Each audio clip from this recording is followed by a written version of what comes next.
안녕하십니까. 한강리치 부동산 대표 나승성입니다.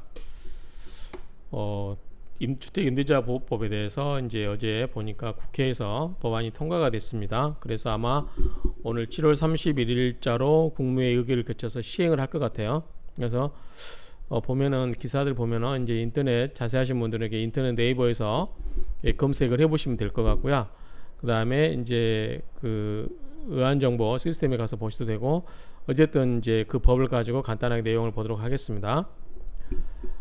자, 저번에 제가 기존에 여러 한 열 몇 건 이상 나와 있던 주택임대차보호법 개정안에 대해서 제가 설명을 다 드렸어요. 각각 안건에 대해서 핵심 사항을.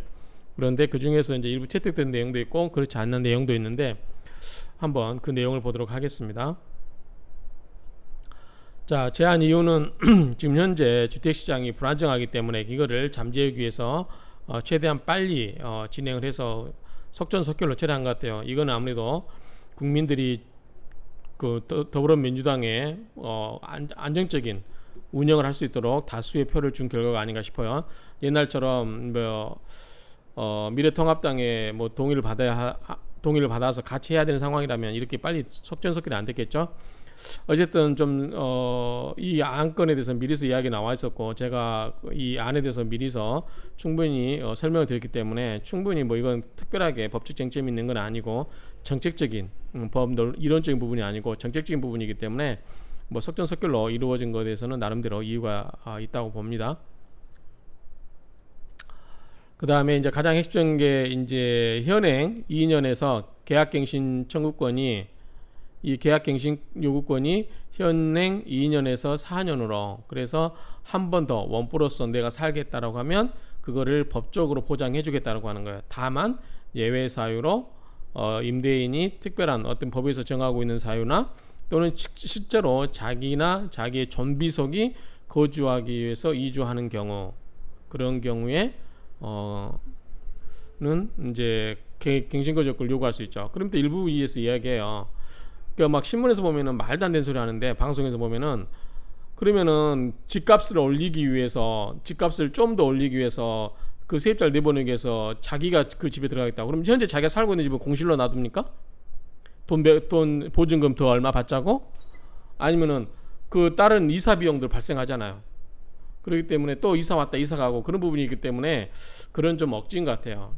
그래서 실제로 자기가 거주하려고 하는 경우도 있어요. 자기가 이제 와서 살려고 하는 경우가 있지만 이 세입자를 내보내기 위해서 편법적으로 하는 거. 그래서 이게 지금 손해배상을 하도록 하고 있는데, 제가 앞에 그 개정안에 대해서 비판했던 게 하나 있어요. 뭐냐면, 그러면은 임대인이 꽁수를 쓰려고 할 수도 있다. 얼마를 살지 않고 단 하루 살아도 그러면은 사는 걸로 볼 수 있느냐. 그럼 이사 안 하고 전입신고만 하고 와서 살 수 있잖아요. 밥통 하나 들고 와서. 그런데 그게 이제 입법적 미비라고 했더니 이번에 반영이 됐는지 어쩐지 2년, 임대인이 2년간 살지 않으면 그에 대해서 손해배상을 청구할 수 있도록 이렇게 하고 있어요. 그러니까 임대인이 꽁수를 부리지 못하도록 하고 있다라고 보시면 될 것 같고요. 두 번째가 이제 전월세 상한제인데 이게 5%예요. 상가 임대차법에도 5%가 돼 있었죠. 그래서 이게 이혼이니 사유재산권 침해냐 어쩌냐 하는데, 이거는 주택시장의 안전이라든가 임차인의 보호라고 하는 공익적 목적도 있기 때문에 사유재산권은 우리가 그 헌법에 보면 자 기억이 가물가물한데 개인 재산권도 공공의 그 복리에 반할 수 없다. 그 범위 내에서 제한될 수 있다라고 헌법에도 되어 있는 부분이 있기 때문에 그렇게 쉽게 이혼 논의를 이야기하는 것은 안 되는 것 같아요. 그렇게 될 것 같지는 않고, 그래서 이제 그 주택시장 안정화라고 하는 부분과 그 다음에 약자인 임차인을 보호하기 위해서 이 보증금을 5%로 제한하는 이 전월세 상한 제한을 하고 있기 때문에 이런 부분이 이혼적인 요소라까지 하기는 좀 그렇지 않을까. 실제로 그럼 상가 임대차법도 5%로 제한을 했잖아요. 오히려 주택은 이렇게 하는 게 더 합리적인 거고, 상가는 상인 간의 거래잖아요. 상인 간에. 그러면 상인 간 거래는 우리 민법은 우리 민법은 후견인증 기능이 있어요. 그래서 약자를 배를 많이 해요. 그런데 상인 간의 거래인 상법은 각자 장사하는 사람들이기 때문에 다 똑똑한 거예요. 다 이속이 밝아요. 그렇기 때문에 그거를 굳이 개입할 필요가 없는데, 그럼에도 불구하고 상가 임대차법에는 5%를 제한을 해놨는데 그보다 더 약한 우리 백성을 상대하는, 우리 일반 국민을 상대하는 그런 민법에서 민법 관련 법인 주택임대차법이라는 특별법에서 5%를 제한했다고 해서 그게 유연적인 요소가 있느냐라고 했을 때 저는 좀 그거는 넌센스다. 상가 임대차법도 더 보호하지 않아도 되는 상가들도 5%로 제한을 해서 상가 임차인을 보호하는데 그보다 더 열악한 국민들이 사는 주택을 가지고 5%를 제한하는 거에 대해서 그거를 뭐 이연 뭐다 이렇게 따지는 거는 넌센스다. 제가 봤을 때는 저는 그렇게 판단이 됩니다. 그리고 공공복리 범위 내에서 사유재산권도 제한할 수 있다라고 헌법에도 명시된 걸로 제가 기억을 합니다. 85년도에 배웠던 것 같은데 어쨌든 그렇게 돼 있고요. 그래서 첫 번째가 계약갱신권 2년에서 4년으로 1 플러스는 한 번 더 가는 거고요. 그다음에 전월세 상한제 5%로 이거 도입을 했다라고 하는 부분이고 이제 궁금한 게 지금 현재 살고 계신 분들은 적용되냐? 적용됩니다. 그래서 또 가끔가다 이 서구입법이라고 하는데 뒤에서 보시다시피 서구입법이 아니죠. 왜냐하면 이미 계약이 끝난 것까지 가서 못하게 하는 건 아니고 이 법 시행 당시까지 새로 임대차 계약을 한 그러니까 전에 임대차 계약을 끝내고 새로 임대차 계약을 한 그것까지는 보호를 해주고 새로 임대차 시행 이후에 새로이 임대차를 할 경우는 그 전 임차인의 의사를 먼저 물어보도록 하고 있기 때문에 이거는 서구입법이라고 하기도 좀 그래요. 그래서 좀 그런 법리적으로 억지를 쓸 필요는 없지 않을까라고 생각이 됩니다. 그 다음에 이제 주요 업무가 이제 국토부하고 같이 해라. 그 다음에 표준 임대차 계약서도 그렇고, 그 다음에 뭐 이 분쟁위원회도 이제 좀 법률구조공단에서 이제 뭐 한국감정원이나 이쪽으로 내려가라 하는 내용들이 있습니다. 자, 주요 내용을 보겠습니다. 자, 계약갱신을 요구하는 경우 정당한 사유 없이 거절하지 못하고 1회에 한하여 그러면 총 2년 플러스 2년 현행 임대차에서도 1년 계약에도 2년 주장할 수 있죠. 그리고 다시 한 번 더 주장할 수 있기 때문에 총 4년 범위 내에서는 세입자 즉 임차인의 주거권이 보호된다라고 봅니다. 갱신되는 임차인의 전속기간은 2년으로 본다 이렇게 보고요. 자, 만약에 임대인이 실거주 사유로 계약을 갱신을 했어요. 거절했어요. 그럼에도 불구하고 정당한 사유 없이 제3자에게 주택을 다시 임대를 해버렸어요. 그럴 경우에 전에 임차인이 입은 손해를 배상하라라고 하죠. 그 손해배상.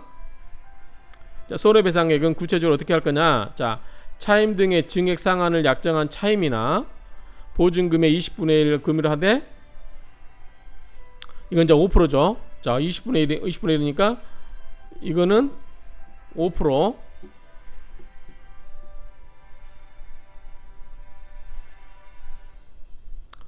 5% 범위 내에서 하라고 하는 거죠.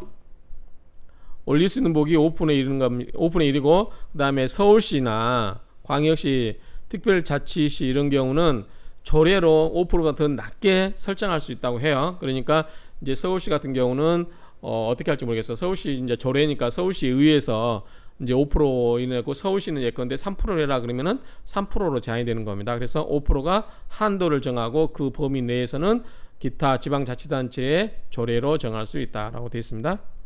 그다음 현재 법률구조공단 지부에 설치되도록 한 주택임대차 분쟁조정위원회를 한국토지공사, 한국토지주택공사 및 한국감정원의 지사 또는 사무소에 설치하도록 하고 있다. 그래서 주택임대차 분쟁조정위원회를 대한법률구조공단에서 한국감정원이라든가 한국토지주택공사의 사무실로 옮긴다. 그 다음에 주택표준임대차계약서를 국토부 장관과 법무부 장관이 같이 협의해서 마련하도록 해라. 우선 적용하도록 한다는 거예요. 자, 하나씩 이제 이 일부 개정안을 가지고 쭉 보겠습니다. 이거는 쭉 보시는데 밑에 대비표를 가지고 설명을 드리는 게 더 빠를 것 같아요. 다 중요한 얘기를 다 했기 때문에. 자, 시행.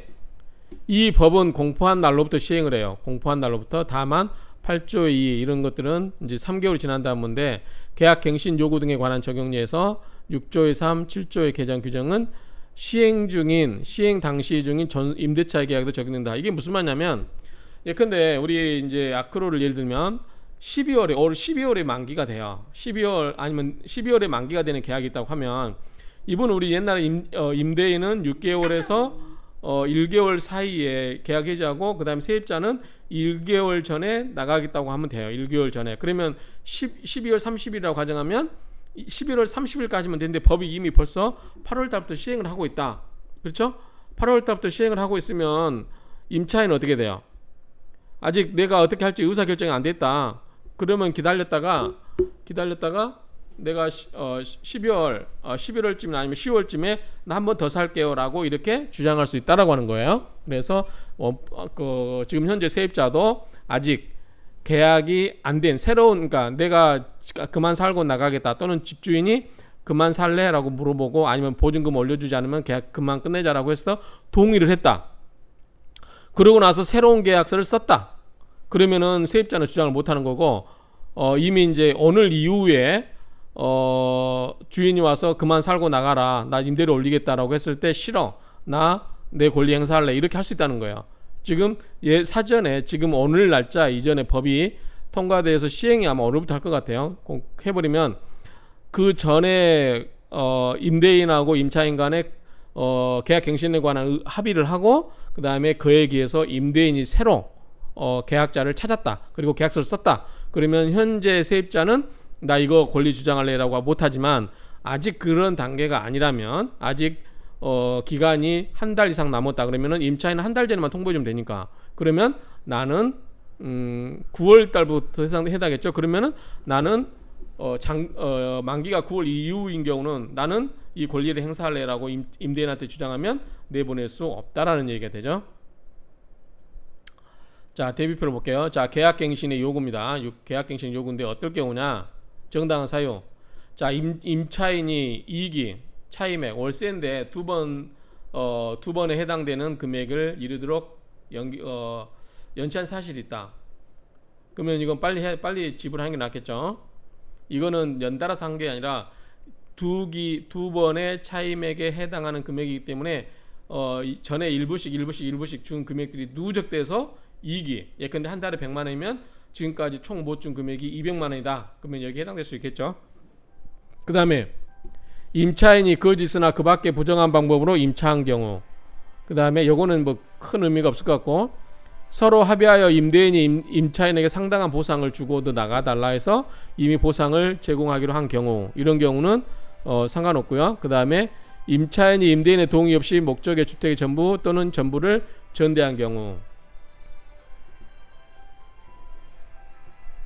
자, 원래 임대인이 임차인에게 주택을 주었을 때는 네가 그 주택에 잘 살아라고 그 사람을 보고 계약한 거예요. 그런데 그 임대인에게 허락도 안 받고 내가 다른 사람에게 이거를 다시 세를 준다든지, 이게 전대거든요. 그러니까 임대인의 동의 없이, 우리 민법상에도 임대인에게 동의 없이 전대를 할 수 있어요. 다만 손해배상을 해야 돼요. 그런데 이제 주택임대차보호법에 의하면 임대인에게 동의를 받고 하는 게 원칙이고, 만약에 임대인의 동의를 받지 않고 이거를 전대했다 그러면 이건 어떻게 된다? 계약이 해지할 수 있다. 임대인은 나가라고 할 수 있다라고 할 수 있다라는 거. 그 다음에 임차인이 임차한 주택의 전부 또는 일부를 고의나 중대한 과실로 파손한 경우, 그렇죠. 자기 집을 망가뜨렸는데 그대로 있으라고 할 사람은 없죠. 그 다음에 임차한 주택의 전부 또는 일부가 매실되어 임대차의 목적을 달성할 수 없는 경우, 그렇죠. 이런 경우는 이제 뭐 수리를 하기 위해서 한다든지 그런 경우는 나가야 되기 때문에 어쩔 수 없는 거고요. 그 다음에 이제 이 철거, 재건축, 나에게 이제 세를 놓을 때 앞으로 내가 이걸 재건축할 거고 새로 지을 거다라고서 임대차 계약 쓸 때 이미 당시 내가 이 금액이 앞으로 당신이 살고 나서 2년 정도 살고 나서 내가 집을 새로 지을 거니까 그때 알고 좀 나가달라라고 했으면, 그때는 계속 살고 싶다라고 이야기할 수 없다라는 거죠. 그 다음에 건물이 노후 또는 훼손 또는 일부 매실되어 안전사고 우려가 있는 경우, 그 다음에 다른 법령에 따라서 철거 또는 재건축은 이건 재개발이나 재건축이겠죠. 그 다음에 임대인이 실제로 와서 살려고 하는 경우, 여기는 전계 전속이라든가 직계 비속이 다 포함이 됩니다. 그 다음에 넘어가고요. 그 다음에 계약갱신권은 1회에 하나고 전속기간은 2년 후 본다. 아까 설명드렸고요. 동일한 조건이고요. 동일한 조건인데 다만 차임 그 금액은 5% 범위 내에서 올라갈 수 있다. 7조 범위니까 5% 또는 서울시 조례에서 더 낮게 갈 수도 있고요. 그 다음에 임대차 제1항에 따라 갱신된 임대차 해제관은 6조 2를 준용한다가 뭔가 볼까요?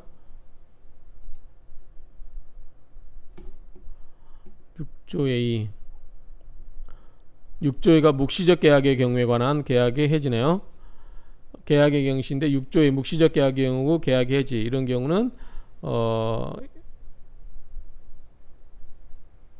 임차인은 언제든지 계약을 해지할 수 있고, 그러니까 갱신을 했지만 임차인은 언제든지 계약을 해지할 수 있고, 그러면 3개월이 지나면 그 효력이 따른다 이런 이야기고요.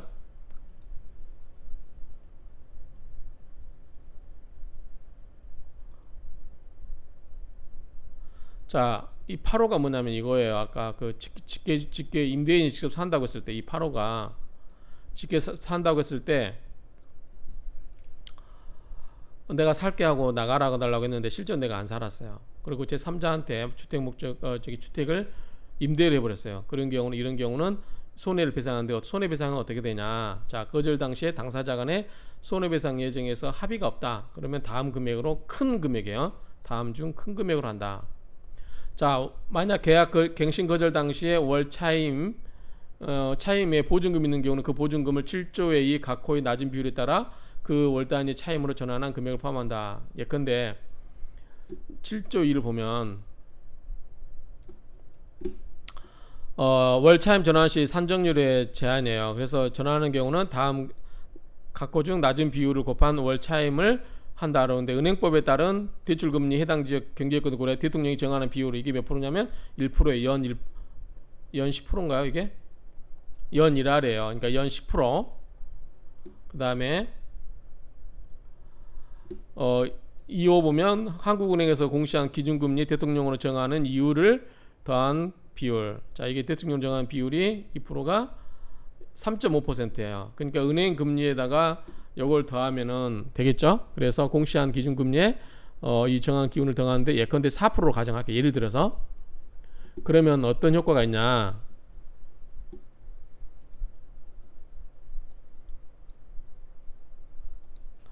자, 예컨대 1억에 100이었다.